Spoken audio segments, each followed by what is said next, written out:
এটা হচ্ছে HMD crest 5G smartphone. বলে রাখি এইচএমডি হচ্ছে গ্লোবাল ইউরোপিয়ান ব্র্যান্ড এবং এইচএমডি ক্রেস্ট সিরিজের এটাই প্রথম স্মার্টফোন। যারা জানেন না তাদের জন্য এইচএমডির full meaning human mobile device. তো পূর্বে নোকিয়া ফোন ম্যানুফ্যাকচার করতো কিন্তু এই এইচএমডি মানে নোকিয়া প্যারেন্ট কোম্পানি, বাট এখন তারা সম্পূর্ণ আলাদা একটা ব্র্যান্ড এবং সম্প্রতি এইচএমডি ক্রেস্ট সিরিজে দুইটা ফোন লঞ্চ হয়েছে, যার মধ্যে একটা হচ্ছে এইচএমডি ক্রেস্ট 5G। মূলত এই ফোনটা নিয়ে আমরা আজকের ভিডিওতে কথা বলবো। আর সংক্ষেপে যদি বলি, এই সেগমেন্টে এটাই প্রথম স্মার্টফোন যেখানে থাকছে 50 মেগাপিক্সেলের selfie camera including self repair toolkit, অর্থাৎ যার সাহায্যে আপনি চাইলে এই ফোনটা নিজেই রিপেয়ার করতে পারবেন। সো আমার মনে হয় এই ধরনের ইনোভেশন টেকনোলজি সম্ভবত এটাই প্রথম। শুরুতেই বলবো এইচএমডি ক্রেস্ট এই ফোনটার ডিজাইন ও বিল কোয়ালিটি নিয়ে। আমার কাছে মনে হয়েছে যে এই বাজেটের এটার বিল কোয়ালিটি সব থেকে ভালো বলা যায়। উপরে নিচে দুই দিকে দুইটা মাইক আছে আর একটা মাত্র সিঙ্গেল স্পিকার এই ফোনটাতে দেখতে পাবেন। সাথে IP52 রেটিং রয়েছে এবং এর পাওয়ার বাটনেই থাকছে মূলত সাইড মাউন্ট ফিঙ্গারপ্রিন্ট স্ক্যানার। এই ফোনটার থিকনেস থাকছে 8.41 মিলিমিটার এবং এর ওয়েট থাকছে 205 গ্রাম। এখন বলবো এই ফোনটার ডিসপ্লে নিয়ে। ফোনটার সামনের দিকে রয়েছে 6.67 ইঞ্চির full HD plus OLED display.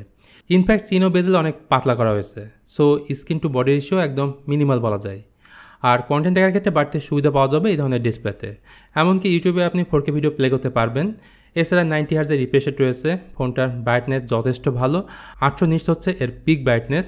So outdoor visibility নিয়ে খুব একটা সমস্যায় পড়তে হবে না। আর ডিসপ্লেকে প্রোটেকশনের জন্য রয়েছে ড্র্যাগেন্টাল স্টার গ্লাস প্রোটেকশন। আবার পরিচয় হিসেবে এই ফোনটাতে রয়েছে ইউনিসক T760। এটা একটা 5G চিপসেট এবং 6nm বেস। আন্তঃ স্কোর 4.5 লাখের উপরেই থাকবে।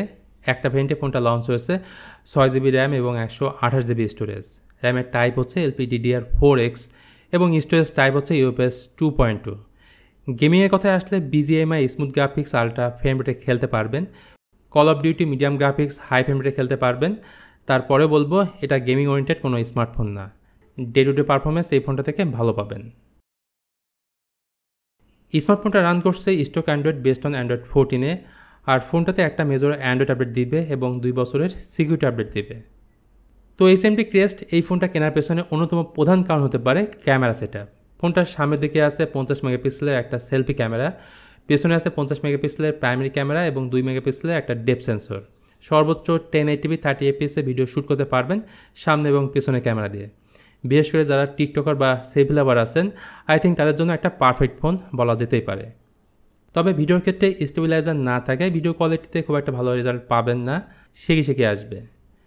অন্যান্য ফোনের মতো এই ফোনে রয়েছে 5000 mAh এর ব্যাটারি। তবে ভালো বিষয় হচ্ছে এই ফোনের সঙ্গে পাচ্ছেন 33 ওয়াটের চার্জার, যেটা দিয়ে এই ফোনটাকে ফুল চার্জ করতে প্রায় 1 ঘন্টার মতো সময় লাগবে। আচ্ছা, প্রাইসের প্রসঙ্গে আসলে এই ফোনটা ইন্ডিয়াতে একটা ভেরিয়েন্টে লঞ্চ হয়েছে 128GB, যার ইন্ডিয়ান প্রাইস 14,499 রুপি, অর্থাৎ বাংলা টাকায় প্রায় 20,000 টাকা। তো যারা বাংলাদেশ থেকে ইন্ডিয়া গিয়ে এই ফোনটা পারচেস করতে চাচ্ছেন তারা চাইলেই কিন্তু পারচেস করতে পারবেন। ভিডিওর ডিসক্রিপশনে লিঙ্ক দেওয়া আছে। তো এইচএমডি ক্রেস্ট 5G ফোনের ব্যাপারে আর কোনো কিছু জানার থাকলে আপনারা কমেন্ট করে জানাতে পারেন। আর ভিডিওটা ভালো লাগলে please hit the like button, share করতে পারেন আপনার বন্ধুদের সঙ্গে। আজকের মতো আমি মিথুন তাহলে এখানে বিদায় নিচ্ছি। সবাই ভালো থাকবেন, অনেক ভালো।